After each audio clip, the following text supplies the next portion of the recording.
Hey guys, welcome back to Fury Time channel. Tyson Fury targets fight of Britain at Wembley against Anthony Joshua to end boxing career. Tyson Fury has teased the potential fight of Britain with AJ if he comes through his unification clash. Fury, the WBC heavyweight champion, was in Saudi Arabia as Joshua knocked out Francis Ngannou in 2 rounds. The pair have come close to agreeing a deal to lock arms in the past, but it has never materialized. Tyson has mapped out how he hopes the rest of his career will play out before he decides to hang his gloves up once and for all. The Gypsy King has threatened to retire several times and has followed through in the past but has always been lured back into the ring.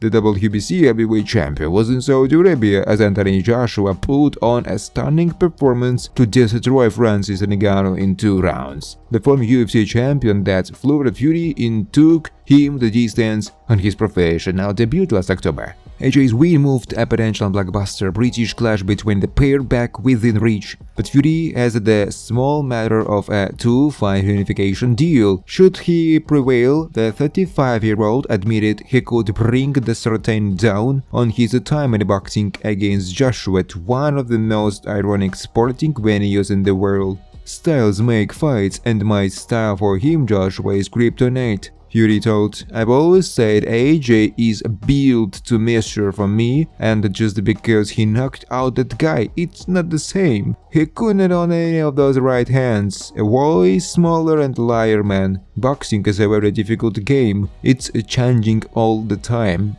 When I've got through with the rabbit, then we go down for AJ, and that's the fight of Britain. Hopefully we do 1 fight in Saudi and 1 fight at Wembley, a showdown forever, signed out for the Gypsy King. Undisputed and done. Time to spend time with my wife and family," Fury said. Tyson also responded to Eddie Hearn, Joshua's promoter, who declared his fighter was the best heavyweight in the world after his display against Ngannou.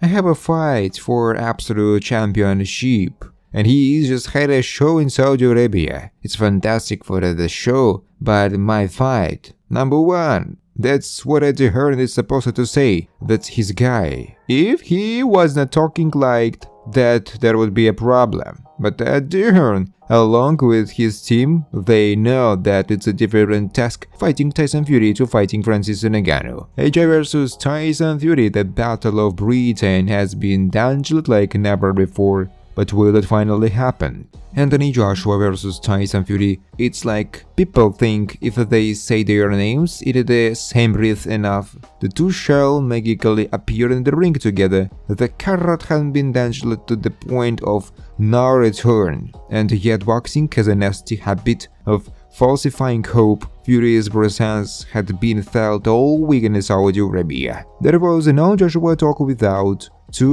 a sprinkling of Fury talk. The lineal heavyweight champion of the world decked out in his extravagant suits and never too far away from boxing's emerging string puller Turkalashi, loomed at the forefront of the build-up to his rival's iron-fisted collision with Francis Ngannou, as something of a nod to what might lie ahead. A so-called Battle of Britain had been thrust to the front of the shop window, for it would be suggested repeatedly that the winner of Joshua Ngannou would earn a shot of the winner of Fury fight. We will see. The storyline has hammered home. Fury pleaded with Joshua to get the job done against Ngannou, while Joshua and Eddie Hearn pleaded with their counterpart. Fury would watch on as Joshua unleashed a cold-blooded assault to knock out former UFC heavyweight champion Ngannou inside the 2 rounds. AJ had held up his side of the deal emphatically. Now we wait for May 18th and the subsequent rematch. Why not fight them both, say Joshua. It should not really be one or the other. I should have the opportunity to compete with them both. And also not just those two, there are so many other fighters I want to compete with.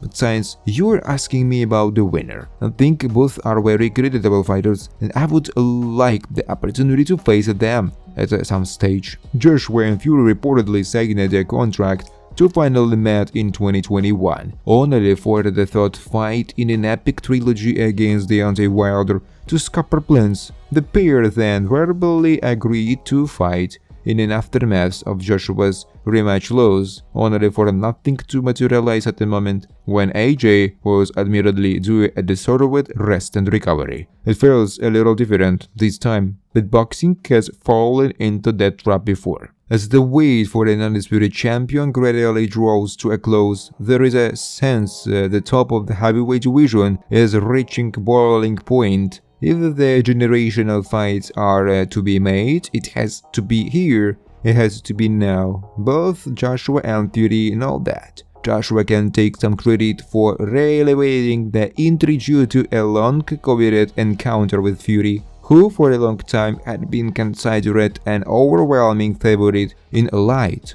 of not only his growing supremacy, but also his fellow breed struggles. AJ Science relaunched himself under the tutelage of Ben Davison, remodeling the brutal spite of old and paving it with every bit of nose, footwork, refined defense and ring IQ he has amassed during both and wins and losses of more recent years. The result has been a ruthless Joshua armed with a fortified self-assurance that has paved the way to ferocious finishes against Robert Helenius, Otto Wallin and now Francis Ngannou. Standing before Ngannou was a Joshua who in that mood believes he can take out any man on the planet. Suddenly projections surrounding a Joshua-Fury clash are less conclusive, aided further by the latter's shock knockdown when he met Ngannou on the MMA Converts boxing debut back in October. Away from his own career, Ngannou's interjection alone has cast a new marquee,